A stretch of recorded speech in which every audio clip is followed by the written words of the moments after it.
पहलगाम वाक़े के बाद पाक भारत कशीदगी। लाहौर से कुआलालंपुर जाने वाले प्रवास PK 898 का रूट तब्दील। प्रवास को भारतीय फ़ज़ाई हदूद की बजाय चीनी फ़ज़ाई हदूद से रवाना किया गया। कौमी एयरलाइन को इजाफी ईंधन इस्तेमाल होने पर कई गुना ज़्यादा रकम अदा करना पड़ी। बड़ी खबर मिल रही है, भारत ने पाकिस्तान के लिए एयर स्पेस बंद कर दिया है। विमानों और एयरलाइंस के लिए एयर स्पेस बंद किया है। सैन्य उड़ानों के लिए भी एयर स्पेस बंद रहेगा। अभी तो लड़ाई शुरू ही नहीं हुई और इतने कमजोर स्टेटमेंट देना शुरू कर दिए हैं कुछ लोगों ने, बेवकूफों ने, कि चंदा इकट्ठा करो, हमने जंग में जाना है। जाहिर है भारत के एयर स्पेस स्ट्राइक से पाकिस्तान की एयरलाइन कमर टूटनी तय है।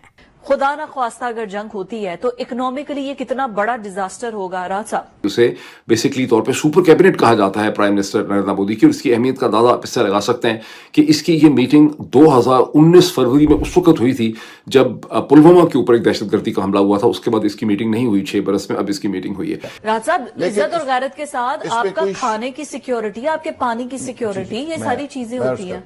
Member of the National Union of Journalists of the UK के द ऑपरेशन इन पहलगाम, ये आसिम मुनीर ने जबरदस्ती ऑर्डर दे के ISI से करवाया है भाई, और I can prove it as well. I can name the names of all the officers involved in the chain. Hafiz Saeed sahab इस वक्त जौहर टाउन लाहौर में महफूज बैठे हैं, वो आपके मुंबई हमलों के अंदर मुलव्वस हैं। मैं बहुत हैरान हूं कि हमारी फौज बदतरीज अनप्रोफेशनलिज्म का शिकार हुई। एयर स्पेस जब बंद हो जाए ना तो उसके बाद जो खौफ का आलम है वो ज्यादा हो जाता है कि एयर स्पेस बंद करने का क्या मतलब है। इसका मतलब है कभी भी हमला हो सकता है। जय हिंद दोस्तों, स्वागत है एक और वीडियो में। दोस्तों, पहलगाम आतंकी हमले के बाद भारत ने पाकिस्तान के खिलाफ एक और बड़ा कदम उठाया है। उसने 23 मई 2025 तक पाकिस्तान का तमाम एयरलाइंस के लिए अपने एयर स्पेस बंद कर दिया है। पाकिस्तान पहले ही ऐसा भारतीय एयरलाइंस के लिए कर चुका है। भारत का यह कदम पाकिस्तान को आर्थिक रूप से चोट पहुँचाएगा। पाकिस्तानी एयरलाइंस को भारत के एयर स्पेस से बचने के लिए अब लंबे और घुमावदार रास्तों का इस्तेमाल करना होगा।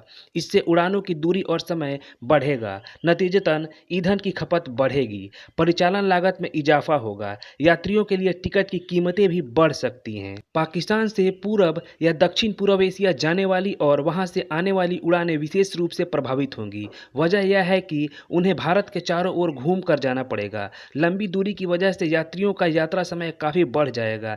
इससे असुविधा होगी। बढ़ी हुई लागत और यात्रा के अधिक समय लगने के कारण कुछ यात्री पाकिस्तानी एयरलाइंस से यात्रा करने से कतरा सकते हैं। इससे एयरलाइंस को राजस्व का नुकसान हो सकता है। यह कदम पाकिस्तान के लिए एक कूटनीतिक संदेश भी है जो दोनों देशों के बीच तनाव को दर्शाता है।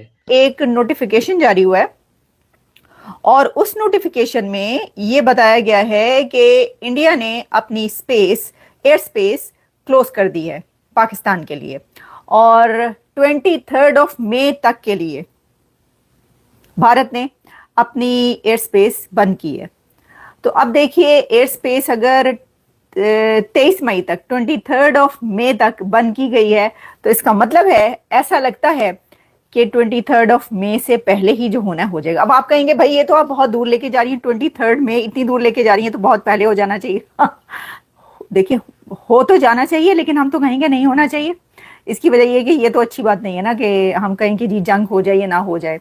लेकिन आपको अब मैं ये बताती हूँ कि जो 23 मई है उस तक का नोटिफिकेशन जारी किया गया है भारत की तरफ से, इंडिया की तरफ से, कि जो पाकिस्तान के लिए एयर स्पेस है उसको हमने बंद कर दिया है। कौमी एयरलाइन पाक भारत कशीदगी की वजह से एहतियात के तौर पर जो है पहले ही भारतीय फ़ज़ाई हदूद का जो इस्तेमाल है वो नहीं कर रही। पाकिस्तान की तरफ से ऑलरेडी जो ये एयर स्पेस है उसका यूज़ इतना नहीं किया जा रहा, लेकिन अब इंडिया ने ये कहा है कि जो एयर स्पेस है उसको बंद कर दिया है हमने पाकिस्तान के लिए। यानी ये कि सब कुछ बंद, ख़त्म, शुद्ध, कोई नाता नहीं। इससे पहले हमने आपको बताया आर्टिस्ट, सिंगर्स, राइटर्स के इंस्टाग्राम, उनके सोशल मीडिया अकाउंट्स एंड जितने भी और जो भी कोई नाता रिश्ता बनता था तो भारत ने वो सब रिश्ते नाते तोड़ दिए, और अब ये किया गया है कि एयर स्पेस भी बंद कर दिए पाकिस्तान के लिए।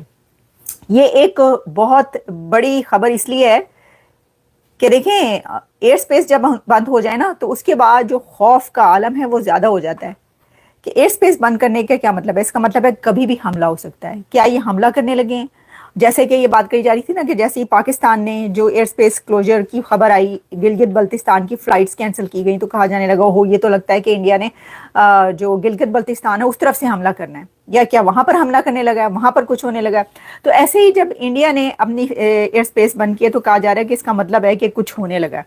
अब देखें, ये जो खौफ है ना ये तो रहेगा, ये पता नहीं कब तक रहेगा, ये तो मुझे नहीं पता, लेकिन ये रहेगा जब तक रहेगा, जब तक ये कुछ हो नहीं जाता। अच्छा, अब मैं आपको बताती हूँ अगली खबर, और वो अगली खबर ये है कि वो जो मैंने कहा कि क्या ये लब्बैक लब्बैक वर्सेस बिश्नोई बिश्नोई होगा, क्योंकि भारत ने जिहादी एलिमेंट्स का एक तोड़ ढूंढ लिया है। मैंने जब ये कहा स्टार्ट में कि लोहा लोहे को काटता है, तो मैंने इसलिए कहा कि लगता है कि ये एक मास्टर स्ट्रोक नजर आ रहा है कि जिहादी एलिमेंट्स जो कि पाकिस्तान में हैं और जो नारे लगाते हैं जिहाद के और मारने के और भारत में घुसकर मारने के, उसके जवाब में अब इंडिया का एक बड़ा मशहूर गैंग है। आपको पता है, अब लॉरेंस बिश्नोई का इसलिए सबको ज्यादा पता है कि जो सलमान खान के ऊपर जो हमला हुआ और बहुत कुछ उसके अंदर चलता रहा, उस कई एक ऐसे केसेस हैं जिसमें उसका नाम लिया जाता है। तो लॉरेंस बिश्नोई एक बहुत ही खतरनाक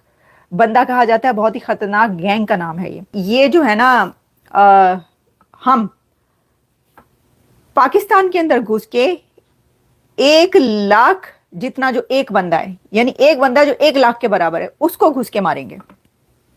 ये लॉरेंस बिश्नोई ने थ्रेट किया है, और वो उनका कहना यह है कि यानी कि इस गैंग का या बिश्नोई की तरफ से जिसने भी ये स्टेटमेंट जारी किया या उसने खुद भी, यानी जो भी उनका स्पोक्स पर्सन है, उन्होंने कहा है कि जो पहलगाम में किया गया है वो नाजायज मासूम लोगों को जो मारा गया है, तो हम जायज लोगों को मारेंगे, हम पाकिस्तान के अंदर घुस के जायज लोगों को मारेंगे। तुम लोगों ने भारत के अंदर घुस के कश्मीर में जो बेचारे मासूम लोगों को मारा, ये उन्होंने लिखा है एक सोशल मीडिया पोस्ट पर। तो पाकिस्तान की एक हिस्ट्री है इंडिया के अंदर इन्फिल्ट्रेशन करने की, ठीक है। आपके जो हाफिज सईद साहब इस वक्त जौहर टाउन लाहौर में महफूज बैठे हैं, वो आपके मुंबई हमलों के अंदर मुलव्वस हैं।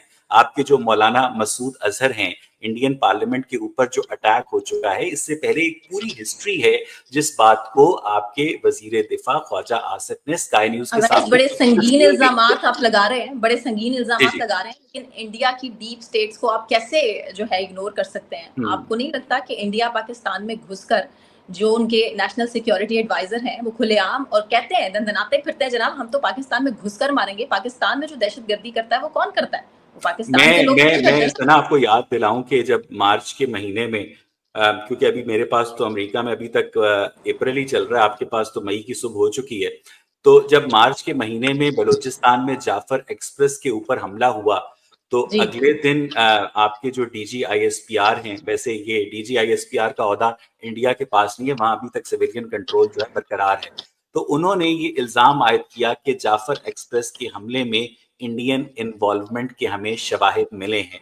क्या आपके DGISPR ने और क्या गवर्नमेंट ऑफ पाकिस्तान ने बलूचिस्तान की जाफर एक्सप्रेस के अंदर इंडियन इन्वॉल्वमेंट के जो शवाहिद हैं वो क्या मीडिया के सामने पब्लिक किए? क्या वो इंडियन शेयर किए? तो मुझे यहाँ तक कि हम मेन स्ट्रीम मीडिया के ऊपर खुलकर इंडिया को ब्लेम नहीं कर सके